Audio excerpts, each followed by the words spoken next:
Hello, എല്ലാവർക്കും നമസ്കാരം. പുതിയൊരു വീഡിയോയിലേക്ക് എല്ലാവർക്കും സ്വാഗതം. അപ്പോൾ നമ്മൾ ഇന്ന് ഇവിടെ സംസാരിക്കുന്നത് മേറ്റുമാർക്ക് എങ്ങനെയാണ് 700 രൂപ നിരക്കിൽ കൂലി ലഭിക്കുന്നത് എന്നതിനെക്കുറിച്ചാണ്. അപ്പോൾ നമുക്ക് എല്ലാവർക്കും അറിയാം, ഒരു സൈറ്റിൽ 20 തൊഴിലാളികളുണ്ടെങ്കിൽ മാത്രമേ നമുക്ക് മേറ്റുമാർക്ക് 700 രൂപ ശമ്പളം കിട്ടുകയുള്ളൂ എന്നുള്ളത് അറിയാം. അപ്പോൾ നമ്മളൊരു സൈറ്റിൽ ഒരു മാറ്റിനെ 14 ദിവസത്തേക്കാണ് നിയമിക്കുന്നത്. അപ്പോൾ ആ 14 ദിവസം നമ്മൾ നിയമിക്കുമ്പോൾ അതിൽ ഏകദേശം 12 ദിവസത്തോളമായിരിക്കും ജോലി ഉണ്ടായിരിക്കുക. അപ്പോൾ ആ ദിവസങ്ങളിൽ 20 അതിന് മുകളിലോ തൊഴിലാളികളുണ്ടെങ്കിൽ കൃത്യമായും മേറ്റുമാർക്ക് ശമ്പളം നൽകാവുന്നതാണ്. 700 രൂപ ശമ്പളം. അതിനായി സെമി സ്കിൽഡ് മസ്റ്റോൾ മേറ്റുമാർക്ക് പ്രത്യേകം എടുക്കുന്നതാണ്. ആ സമയത്ത് നമുക്ക് തൊഴിലാളിയായി നമ്മുടെ മസ്റ്റോളിൽ പേര് ചേർക്കാനായിട്ട് സാധിക്കില്ല. അപ്പോൾ ഇതിൽ വരുന്ന ഒരു പ്രശ്നം എന്ന് പറയുന്നത്, ഇപ്പോൾ നമ്മുടെ സൈറ്റിൽ 20 താഴെ തൊഴിലാളികളാണ് വരുന്നതെങ്കിൽ മേറ്റുമാർക്ക് ശമ്പളം ലഭിക്കില്ല. അപ്പോൾ നമ്മുടെ പേര് തൊഴിലുറപ്പിൻ്റെ സാധാരണ മസ്റ്റോളിലും പേരുണ്ടാവില്ല, സെമി സ്കിൽഡ് മസ്റ്റോളിൽ പേരുണ്ടാവും, പക്ഷെ നമുക്ക് അറ്റൻഡൻസിൽ ഒപ്പിടാനായിട്ട് സാധിക്കില്ല. അങ്ങനെ വരുമ്പോൾ നമ്മൾ ചെയ്യേണ്ട കാര്യം എന്ന് പറയുന്നത്, ഒരു വർക്ക് നടക്കുന്നത് 14 ദിവസത്തേക്ക് മസ്റ്റോൾ എടുത്തു കഴിഞ്ഞാൽ 10 ദിവസമാണ് വർക്ക് നടക്കുന്നതെങ്കിൽ ഒരു ദിവസം ഒരു 20 പേര് വന്നു എന്ന് കണക്കാക്കുക. അടുത്ത ദിവസം ഒരു 15 പേരെ വന്നിട്ടുള്ളൂ. തൊട്ടടുത്ത ദിവസം 25 അല്ലെങ്കിൽ 22 പേര് വന്നിട്ടുണ്ട്. അതിനടുത്ത ദിവസവും 23 പേര് വന്നിട്ടുണ്ട്. തൊട്ടടുത്ത ദിവസം 19 പേരെ വന്നിട്ടുള്ളൂ. അങ്ങനെ ആ ഒരു രീതിയിലാണ് അറ്റൻഡൻസ് വരുന്നതെങ്കിൽ നിങ്ങൾക്ക് മേറ്റുമാർക്ക് ജോലി ചെയ്തതിൻ്റെ ശമ്പളം കിട്ടണം എന്നുണ്ടെങ്കിൽ നമ്മൾ ചെയ്യേണ്ടുന്ന കാര്യം എന്ന് പറയുന്നത്, നമ്മൾ ഈ ദിവസങ്ങളുടെ തൊഴിലാളികളുടെ എണ്ണം ശരാശരി എടുക്കുക.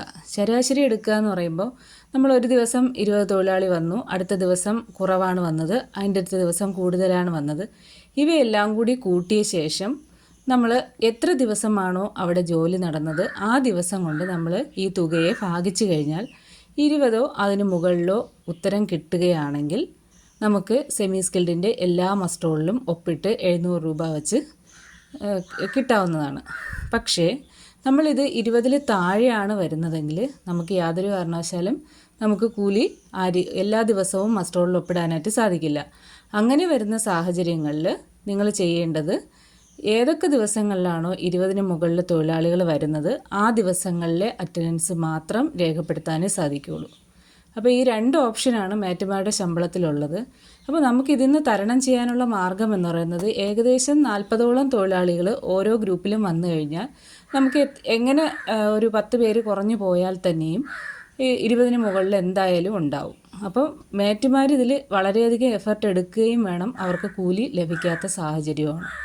അപ്പോൾ അതുകൊണ്ട് തന്നെ പല മേറ്റുമാരും ഈ ജോലിയിൽ നിന്ന് പിന്മാറാനുള്ള സാധ്യതയുണ്ട്. അപ്പോൾ നിങ്ങൾ ചെയ്യേണ്ടത്, ഇപ്പോൾ ഒരു വാർഡിൽ 8 ഗ്രൂപ്പ് ഉണ്ടെങ്കിൽ അത് 5ഓ 6ഓ ഗ്രൂപ്പായിട്ട് ചെറുതാക്കാൻ ശ്രദ്ധിക്കുക. അതായത് ആൾക്കാരുടെ എണ്ണം വർദ്ധിപ്പിച്ച് ഗ്രൂപ്പുകളുടെ എണ്ണം ചെറുതാക്കുക. നേരത്തെ ഉള്ള സമയങ്ങളിൽ 20 പേരെ വെച്ച് ഗ്രൂപ്പ് രൂപീകരിക്കാം എന്നുള്ളൊരു രീതി വന്ന സമയത്താണ് നമ്മൾ ഈ ഗ്രൂപ്പുകളുടെ എണ്ണമൊക്കെ കൂട്ടിപ്പോയത്. അപ്പോൾ ആ സമയത്ത് നമുക്ക് മേറ്റ് ശമ്പളം ഉണ്ടായിരുന്നില്ല, കൺവീനർ ശമ്പളമാണ് ഉണ്ടായിരുന്നത്. അപ്പോൾ മേറ്റുമാർ ശമ്പളം കിട്ടണമെങ്കിൽ തൊഴിലാളികളുടെ എണ്ണം തികച്ചാൽ മാത്രം പോരാ, പിന്നെയും ഉണ്ട് കാര്യങ്ങൾ. നമുക്ക് നമ്മളെ ഏൽപ്പിച്ചിരിക്കുന്ന ഉത്തരവാദിത്തങ്ങൾ എന്തൊക്കെയാണെന്ന് കൃത്യമായി തിരിച്ചറിയുക. അതിനുശേഷം അവയെല്ലാം ചെയ്താൽ മാത്രമേ, അവ ചെയ്ത് സൈറ്റ് വെരിഫിക്കേഷൻ കഴിഞ്ഞ് നിങ്ങളുടെ മസ്റ്റോൾ വെരിഫിക്കേഷനും കഴിഞ്ഞ ശേഷം മാത്രമേ നിങ്ങളുടെ കൂലി ലഭ്യമാവുകയുള്ളൂ. അപ്പോൾ ഈ വീഡിയോ നിങ്ങൾക്ക് ഉപകാരപ്രദമായോ എങ്കിൽ ചാനൽ സബ്സ്ക്രൈബ് ചെയ്യുക. ഇനിയും ഇത്തരത്തിലുള്ള വിവിധ തരത്തിലുള്ള ജനറലായിട്ടുള്ള പൊതുവായിട്ടുള്ള കുറേ കാര്യങ്ങൾ നിങ്ങൾക്ക് അറിവില്ലാത്തവരുണ്ടാവാം, അവർക്ക് വേണ്ടിയിട്ട് വീണ്ടും വീഡിയോ ചെയ്യുന്നതായിരിക്കും. അപ്പോൾ മേറ്റുമാർ എന്തൊക്കെ ചെയ്താലാണ് 700 രൂപ ശമ്പളം കിട്ടുന്നതെന്നുള്ളത് വീഡിയോ തൊട്ടടുത്ത വീഡിയോ ചെയ്യുന്നതായിരിക്കും. അപ്പം ഓക്കെ, ബായ്.